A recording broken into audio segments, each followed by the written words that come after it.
Hi friends, நம்மக்கிட்ட electrical வண்டி வந்து இருந்துச்சு. இதில் வந்து வண்டி ஸ்டார்ட் ஆகலன்னு சொன்னாங்க, மூவே ஆகலை.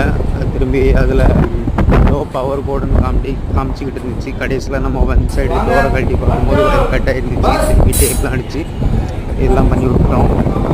இப்போ நல்லா இருக்குது. உங்களுக்கு டோர்லாம் போட்டு ஃபுல்லாக பேக் பண்ணி உங்களுக்கு எல்லாம் செக் பண்ணி காமிக்கிறாங்க.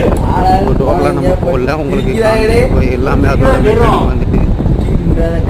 இந்த வண்டியாக இருந்தாலும் சரி ஃப்ரெண்ட்ஸ், நம்ம எல்லா வண்டியுமே பார்ப்போம். இப்போ ஃபுல்லாக அசம்பிளி பண்ணிக்கிட்டு இருக்கோம். உங்களுக்கு ரோட்டில் ஓட வச்சு ஓட்டி காமிக்க பாருங்கள் ஃப்ரெண்ட்ஸ். இங்கே பாருங்கள், வண்டி நல்லா ஃபங்க்ஷன் ஆகுது. ஒரிஜினாலிட்டியாக நம்ம பக்காவாக பண்ணிட்டோம். டேப்லாம் அடித்து. Please subscribe to my channel. Please சப்ஸ்கிரைபே பண்ண மாட்டேங்கிறீங்க.